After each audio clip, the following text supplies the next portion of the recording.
മഹാനായ സ്വാതന്ത്ര്യ സമര നേതാവ് ലോകമാന്യ ബാലഗംഗാധർ തിലക് സ്മൃതി ദിനം.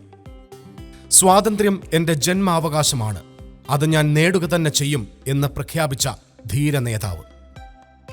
ബ്രിട്ടീഷ് കൊളോണിയൽ ഭരണത്തിൽ നിന്ന് ഭാരതത്തിന്റെ സ്വാതന്ത്ര്യത്തിനായി തന്റെ രാഷ്ട്രീയ ജീവിതം ഉഴിഞ്ഞുവെച്ച നേതാവ്. മഹാത്മാഗാന്ധിക്ക് മുൻപ് തന്നെ ഇന്ത്യൻ സ്വാതന്ത്ര്യ സമരത്തെ നയിച്ച നേതാവ്.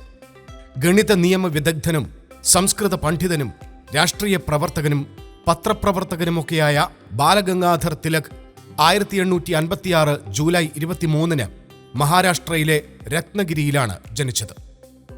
പ്രാഥമിക വിദ്യാഭ്യാസത്തിനു ശേഷം ഗണിതശാസ്ത്രത്തിലും നിയമപഠനത്തിലും ബിരുദം നേടി.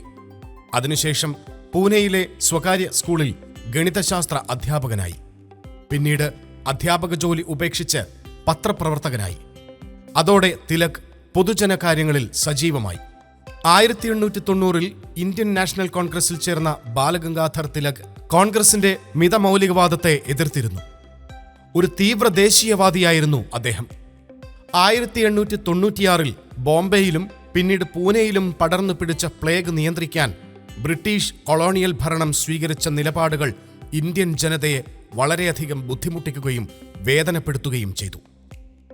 ജനങ്ങളുടെ സഞ്ചാര സ്വാതന്ത്ര്യവും സ്വതന്ത്ര ജീവിത സാഹചര്യങ്ങളും നിഷേധിക്കപ്പെട്ടപ്പോൾ അതിനെതിരെ വളരെയധികം ജനരോഷം ഉടലെടുത്തു. ഇന്ത്യൻ സ്വാതന്ത്ര്യ സമരത്തിന് ഊർജം പകരാൻ ബാലഗംഗാധർ തിലക് 1881 കേസരി എന്ന പേരിൽ മറാഠിയിൽ ഒരു വർത്തമാന പത്രം ആരംഭിച്ചു.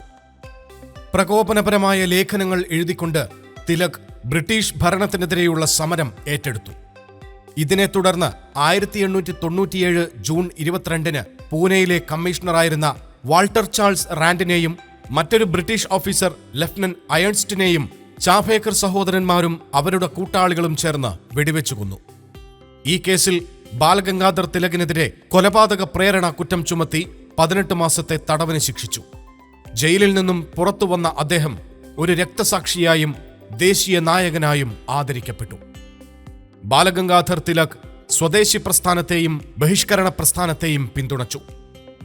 അന്നത്തെ ബ്രിട്ടീഷ് ഭരണകൂടം ബാലഗംഗാധർ തിലകിനെ പിന്നീട് നിരവധി തവണ രാജ്യദ്രോഹ കുറ്റം ചുമത്തി ജയിലിലടച്ചു. 1908 മുതൽ 1914 വരെ തിലകിനെ ബർമയിൽ മാൻഡേയിലെ ജയിലിലാണ് പാർപ്പിച്ചിരുന്നത്.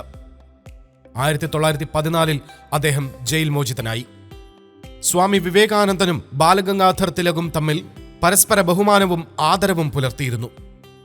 ഇന്ത്യൻ സ്വാതന്ത്ര്യത്തിനു വേണ്ടി ഇംഗ്ലീഷുകാരുടെ മേൽ സമ്മർദ്ദം ചെലുത്താൻ യോജിച്ച അവസരമായി രണ്ടാം ലോക മഹായുദ്ധത്തെ വിനിയോഗിക്കണമെന്ന അഭിപ്രായമായിരുന്നു തിലകിന്.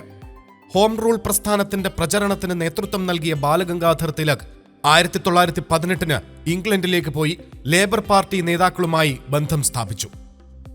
ഗവൺമെന്റ് ഓഫ് ഇന്ത്യ ബിൽ പരിഗണിക്കുന്നതിനായി രൂപീകരിച്ച കമ്മിറ്റിയിൽ ഇന്ത്യൻ ഹോം റൂൾ ലീഗിനു വേണ്ടി ബാലഗംഗാധർ തിലക് ഹാജരായി. നിരവധി തവണത്തെ ജയിൽവാസവും പ്രമേഹരോഗവും അദ്ദേഹത്തെ അസുഖബാധിതനാക്കി. 1920 ഓഗസ്റ്റ് 1 64 വയസ്സിൽ ഇന്ത്യ കണ്ട എക്കാലത്തെയും മികച്ച നേതാക്കളിലൊരാളായ ബാലഗംഗാധർ തിലക് എന്ന ലോകമാന്യ തിലക് ഈ ലോകത്തോട് വിട പറഞ്ഞു. അദ്ദേഹത്തിന്റെ ഓർമ്മകൾക്ക് മുമ്പിൽ ശതകോടി പ്രണാമം. ഇന്നലകൾ ഇന്ന് powered by hotel Chitra, pure vegetarian, Marthandam, Kanyakumari, Nagercoil.